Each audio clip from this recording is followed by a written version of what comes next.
At last, your 2-day hike is over. You unsheath your sword, lay it on the ground, and sigh with relief as you lower yourself onto the mossy rocks to sit for a moment's rest. You stretch, rub your eyes, and finally look up the Firetop Mountain. The very mountain itself looks menacing. The steep face in the front of you looks like it has been savaged by the claws of some gargantuan beast. Sharp, rocky crags jut out at unnatural angles, and the top of the mountain you can see an eerie red coloring, probably some strange vegetation which has given the mountain its name. Perhaps no one will ever know exactly what grows up there, as climbing the peak must surely be impossible. Your crest lies ahead of you. Across the clearing is a dark cave entrance. You pick up your sword, get to your feet, and consider what dangers may lie ahead of you. But with determination you thrust the sword home into its scabbard and approach the cave. You peer into the gloom to see dark, slimy walls of pools of water on the stone floor. In front of you, the air is cold and dark. You light your lantern and step warily into the blackness. Cobwebs brush your face, and you hear the scurrying of tiny feet. Rats, most likely. You set off into the cave. After a few yards, you arrive at a junction. Will you turn west or east?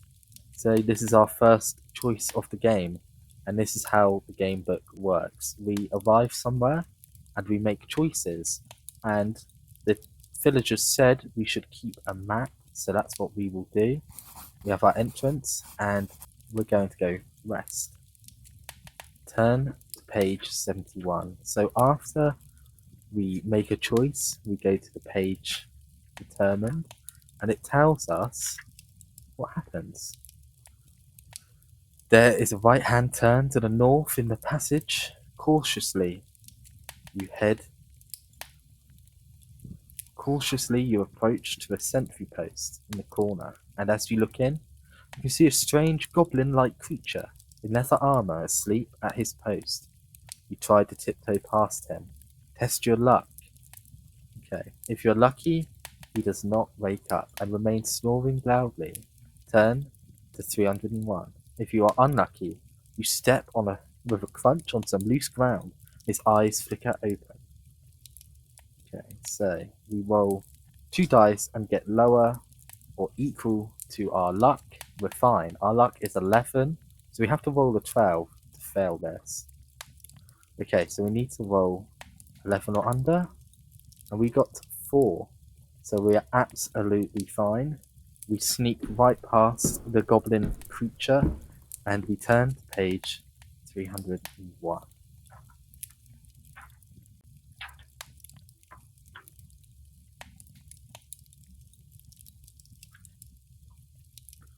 To your left, on the west face of the passage, there's a rough-cut wooden door.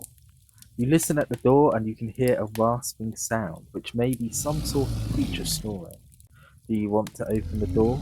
If so, turn to 82. If you wish to press northward, turn to 208. We're going to go north, and that means our map will be updated. Turn to page 208. I don't know what kind of creature it could be. Probably another goblin sleeping. Further up the passage, along the west wall, you see another door. You try to listen, but you hear nothing. If you want to try opening the door, turn to 397. If you want to continue northwards, 363. I hear nothing, so I'm going to enter. So we go into a little passageway.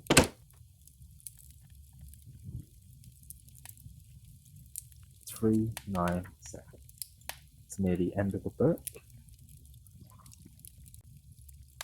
The door opens to reveal a small room with a stone floor and dirty walls.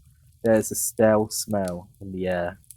In the center of the room is a makeshift wooden table on which is standing a lit candle.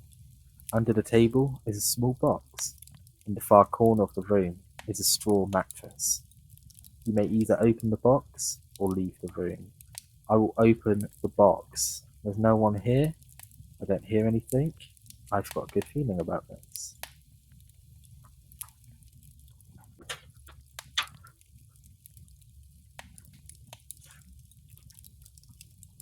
The box is light, but something rattles within. You open the lid, a small snake darts out to bite your wrists. You must fight the snake.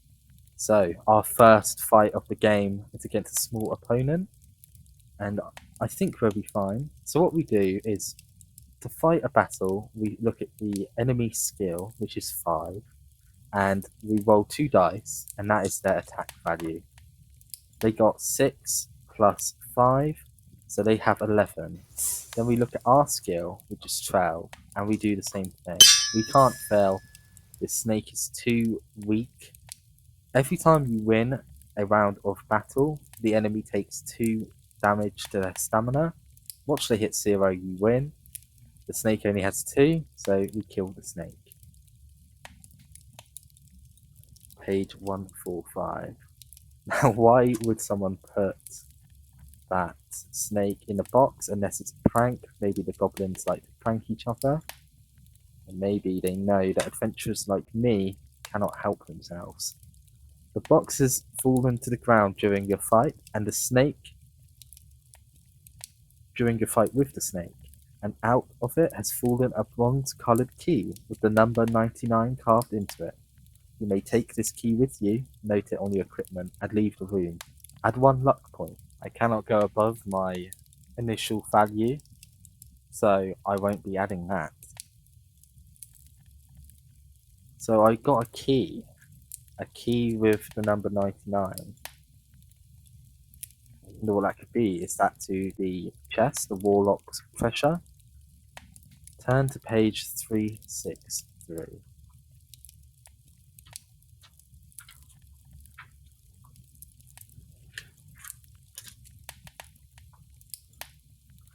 Further up the passage, on the west wall, you see another similar door. You listen at the door and grimace to hear the worst singing you have ever heard in your life.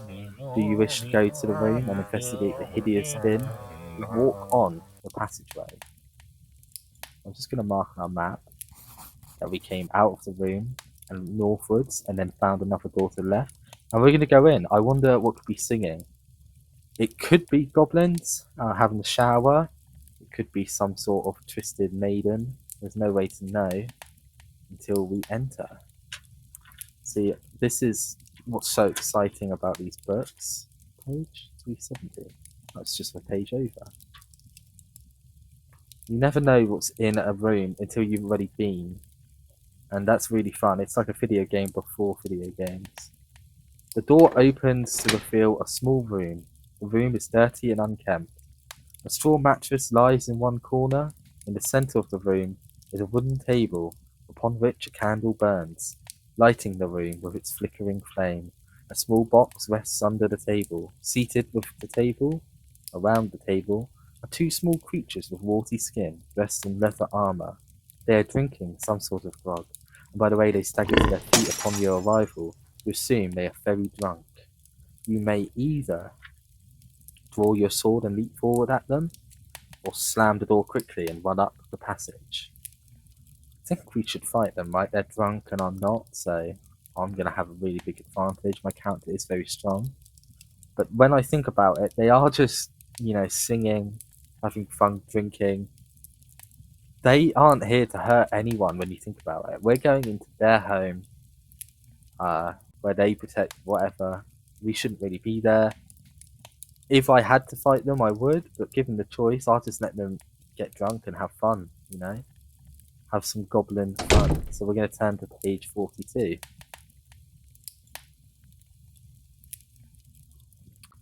We went north.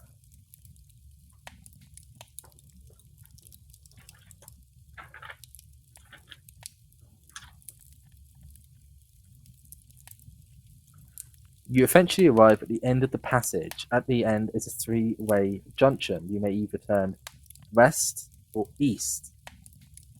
I guess the other way is south. So let's draw on our map. Junction, 3-way junction. North, Okay, rest or east. We may as well keep going west, right? We may as well explore all of this side of the castle. Mountain. 257. I think we'll play a few more rounds and then we'll call it a part 1. Let's see. The passage runs straight for several meters, then ends at a wooden door. You listen at the door and hear angry shouting coming within. Will you investigate or turn back? Let's go in. Let's go in. We want to know what's on everything on this side, and we've almost done it. You open a large room. A large chair behind a solid-looking table suggests that someone or something of rank uses this room. A chest in the center catches your eye. In the corner of the room stands a man-sized creature with a warty face, standing over a smaller creature of similar race. With a whip in his hand, the orc chieftain has been beating his servant, who is whimpering beneath him. Will you attack them both, spring at the chieftain, and hope that his servant will aid you, or leave the room and head back? There's no way that this servant will actually help us, right? Goblins. He probably just knows that it's his place. We will fight them both. 372. Yes, it would be cool to liberate, a slave. But I think I know what goblins are like. I may be making assumptions, but I reckon he would stab me in the back to save his master, and then hope his master goes easy on him for helping. Ooh, this orc chieftain is very strong. Fight them one at a time. So what we do is we fight the chieftain. His score was 6 plus 7. So that is a 13. We have a skill of 12, so we can't fail this. Boom, 2 damage. He has 4 left. Now we fight the servant. He rolled 4. Add on to his 9. We can't lose that one. So he takes 2. We could use luck to just kill him outright, but I'm going to save my luck. I think it could come in handy. So, chieftain, terrible roll. For him, it's great for me. So, he got 11. I obviously beat that. He's down to 2 HP. The servant, he's getting a scrappy. He scored an 11. It's lower than my value, so I can't lose that. Oh, look at that roll. Yeah, so that's 1 dead orc servant. Or I suppose, is it a goblin beneath an orc? I'm not sure. He said similar race. The chieftain pathetically swings again, probably with his whip. He's terrible with it. You can't beat me here. I'm rolling very good. So that's a dead orc chieftain. Once I defeat them both, turn to page 21. I happily will.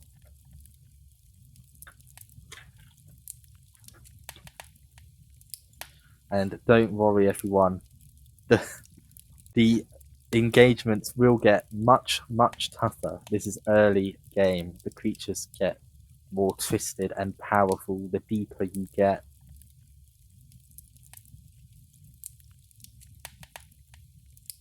The green blood of the dead orc smells foul as it seeps from their bodies. You step around the corpses and investigate the chest. It's a sturdy affair, made of strong oak and iron. It is firmly locked. You may try to smash the lock with your sword or leave it alone. I'm smashing it. 329.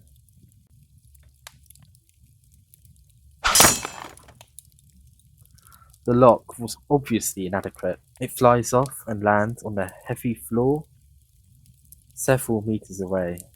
You lift up the heavy lid and your eyes widen as you see gold sheen from coming within. A fair number of gold pieces are inside. In one corner lies a small black bottle with a tight glass stopper, containing a liquid of some kind. Also in the chest is a silky black glove. But as you're admiring this treasure, you hear a soft click and wince in pain as a small dart shoots towards your stomach. Roll 1 die and subtract this number from your stamina. to determine the effect of the poison. That couldn't be too good to be true. Okay. Ooh, 6 cannot be good.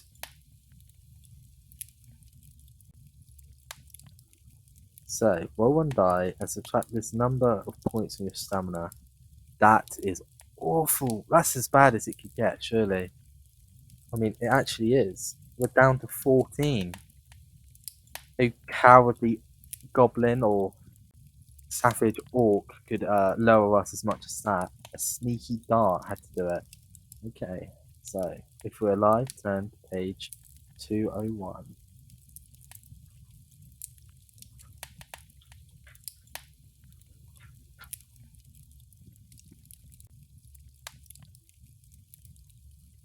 You sink to the floor, pull the dart, and decide to bandage the wound.